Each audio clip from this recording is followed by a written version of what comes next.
12월 6일 수요일 매일 성경 묵상을 시작합니다. 오늘 함께 나눌 말씀은 욥기 30장 1절에서 15절의 말씀입니다. 욥기 30장 1절에서 15절의 말씀을 제가 봉독합니다. 그러나 이제는 나보다 젊은 자들이 나를 비웃는구나. 그들의 아비들은 내가 보기에 내 양떼를 지키는 개 중에도 둘만하지 못한 자들이니라. 그들의 기력이 쇠잔하였으니 그들의 손의 힘이 내게 무슨 소용이 있으랴. 그들은 곧 궁핍과 기근으로 인하여 파리하며 캄캄하고 메마른 땅에서 마른 흙을 씹으며 떨기나무 가운데에서 짠나무를 꺾으며 뱃살이 뿌리로 먹을거리를 삼느니라. 무리가 그들에게 소리를 지르므로 도둑같이 사람들 가운데에서 쫓겨나서 침침한 골짜기와 흙구덩이와 바위굴에서 살며 떨기나무 가운데에서 부르짖으며 가시나무 아래에 모여 있느니라. 그들은 본래 미련한 자의 자식이요 이름 없는 자들의 자식으로서 고토에서 쫓겨난 자들이니라. 이제는 그들이 나를 노래로 조롱하며 내가 그들의 놀림거리가 되었으며 그들이 나를 미워하여 멀리하고 서슴지 않고 내 얼굴에 침을 뱉는도다. 이는 하나님이 내 활시위를 늘어지게 하시고 나를 곤고하게 하심으로 무리가 내 앞에서 굴레를 벗었음이니라. 그들이 내 오른쪽에서 일어나 내 발에 덫을 놓으며 나를 대적하여 길을 에워싸며 그들이 내 길을 헐고 내 재앙을 재촉하는데도 도울 자가 없구나. 그들은 성을 파기하고 그 파기한 가운데로 몰려드는 것 같이 내게로 달려드니 순식간에 공포가 나를 에워싸고 그들이 내 품위를 바람같이 날려버리니 나의 구원은 구름같이 지나가 버렸구나. 아멘. 오늘 본문 욥기 30장에 다시 욥의 탄식이 등장합니다. 욥의 입장을 들여다보면 자신의 탄식을 하나님께서 외면한다는 것에 대한 탄식이기도 합니다. 욥의 처지를 한마디로 표현하면 최정상에 있다가 가장 밑바닥으로 추락한 상태죠. 정상에 있을 때는 사람들의 흠모와 존경의 대상이었지만 밑바닥으로 추락한 지금은 비난과 멸시와 조롱의 대상이 되고 만 겁니다. 욥은 이렇게 자신을 향하여 완전히 바뀌어버린 사람들의 시선을 온몸으로 받아내야만 하는 현실을 탄식하듯 부르짖고 있습니다. 한때 자신을 존경했던 젊은 자들이 이제는 자신을 비웃습니다. 그들은 궁핍과 기근으로 인해 파리하고 캄캄하고 메마른 땅에서 겨우 생을 영위하며 촉은 목표로 연명해야 하는 사람들입니다. 사람들에게서 도둑 취급을 받고 침침한 골짜기와 흙구덩이, 바위굴에서 살아야 했던 비참한 인생들이었어요. 여러분 혹시 불가촉 천민이란 말 들어보셨습니까? 인도는 지금도 엄격한 신분 계급인 카스트 제도가 존재하거든요.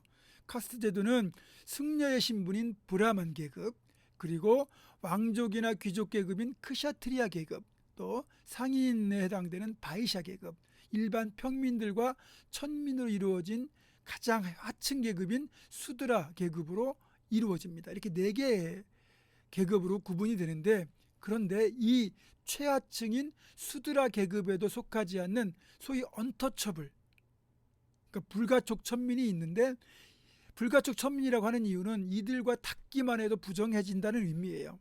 주로 가장 천한 일로 여겨지는 짐승을 도살하거나 그 부산물을 다루는 사람들로서 옛날 우리나라의 백정이나 갑바치와 비슷하다, 그렇게 보시면 되겠습니다.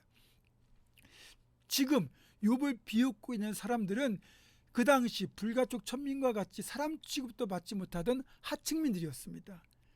욥은 이렇게 사람들에게 철저히 무시를 받던 이 사람들을 존중하고 심지어는 그들의 자식을 거두어 주기까지 했는데, 이제 그들이 욥의 은혜도 망각하고 오히려 욥을 조롱하고 비웃으며 서슴지 않고 욥의 얼굴에 침을 뱉기까지 하는 겁니다. 은혜는 물에 새기고 원수는 돌에 새긴다는 말이 있잖아요. 그처럼 사람이 얼마나 쉽게 변하는지, 은혜를 망각하는지를 잘 보여주는 장면입니다. 이럴 때 느끼는 배신감과 모멸감은 이루 말할 수 없이 크겠죠. 그러니까 욥이 당한 재난에 더하여 또 하나 새롭게 고통의 목록이 추가된 거예요. 그렇다면 이것뿐일까요? 욥의 탄식은 이제는 하나님의 조롱으로 이어지는 거예요. 16절 이하를 보면 욥은 하나님이 자신을 큰 능력으로 진흙 가운데 던져버리고 티끌과 재처럼 만들었다고 탄식합니다. 무엇보다 주님이 자신을 잔혹하게 하시고 대적하시는 바람에 자신은 곧 죽게 될 것이다 말합니다. 전에도 말씀드렸지만 욥은 이번 재난을 겪으면서 사람에 대해서는 철저히 실망합니다. 원래 사람이란 존재가 그리 믿을 존재는 못 되지만 욥이 최정상에 있을 때는 누가 욥을 함부로 대할 수 있었겠습니까? 그런데 욥이 밑바닥으로 추락하니까 욥을 대하는 사람들의 본성이 여과 없이 드러나고 있는 겁니다. 하지만 하나님 어떻습니까? 그래도 하나님은 변함없이 자신을 지켜주시고 자신을 변호해 주시고 욥의 편이 되어주셔야 하는 것 아닙니까? 그런데 욥의 입장에 더 답답하고 속이 터지는 건 이런 상황에서 하나님마저 침묵하고 계신다는 사실이에요.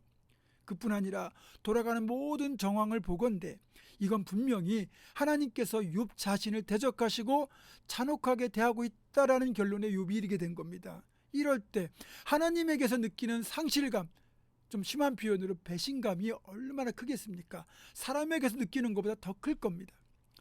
필립 얀시라고 하는 기독교 작가 목사님이 계신데 이분은 이렇게 하나님에게 상실감을 느껴서 신앙의 일을 겪거나 하나님을 떠난 과거의 신앙인들을 집중 인터뷰를 통하여 그들의 심정, 그들의 갈등을 목회자 입장에서 정리하고 이걸 어떻게 신앙적으로 풀어낼 것인가를 내 안에 하나님이 없다라는 책에 썼고요. 또 하나님 당신께 실망했습니다라는 책에도 이걸 잘 기록하고 있어요. 그러니까 내 안에 하나님이 없다, 하나님 당신께 실망했습니다. 이 책을 기회가 되면 읽어보시면 좋겠어요. 여러분, 욥기는요 사실 고난에 대한 책이 아니에요. 믿음에 관한 책입니다. 사람들에게 실망하고 상처를 받고 심지어는 하나님께 실망하고 상처받을 때 그럴 때도 우리에게 하나님을 향한 믿음이 남아있느냐라는 주제로 욥기를 대해야 된다는 겁니다. 욥이 전보다 갑절의 복을 받았다는 것은 중요하지 않습니다. 오직 믿음으로 끝까지 인내하고 신앙을 지켜낼 수 있는가 하는 과제가 욥처럼 우리 앞에도 남아 있습니다.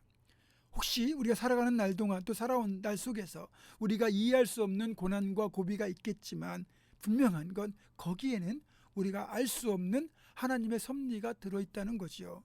이 모든 우리가 해결하지 못한 궁금증, 질문들은 우리가 주님 앞에 서는 그날 한꺼번에 해결될 겁니다. 그때는 묻지 않아도 알게 될 겁니다. 그때까지 주님 앞에서는 그날까지 끝까지 믿음으로 인내하며 이 믿음의 길을 끝까지 걸어가기를 주님의 이름으로 축원합니다. 기도하겠습니다. 하나님 아버지, 믿음이 흔들릴 때 그럼에도 하나님을 붙들 수 있느냐라는 질문이 우리에게 주어집니다. 하나님, 우리가 갑절의 복을 받는 게 중요한 것이 아니라 끝까지 믿음을 지킬 수 있는가를 다시 한번 기억하게 하시고 어떤 상황에서도 절대로 하나님을 포기하지 않고 믿음을 지켜낸 우리가 될 수 있도록 주여 도와 주시옵소서. 예수님의 이름으로 기도하옵고 이제는 우리 주 예수 그리스도의 은혜와 하나님의 사랑과 성령의 교통하심이 끝까지 어떤 상황에도 믿음을 지키기로 결단하는 사랑하는 모든 성도들 이들의 삶과 가정과 생업과 앞날과 우리 교회 위에 지금부터 영원토록 함께 하시옵기를 간절히 축원하옵나이다. 아멘.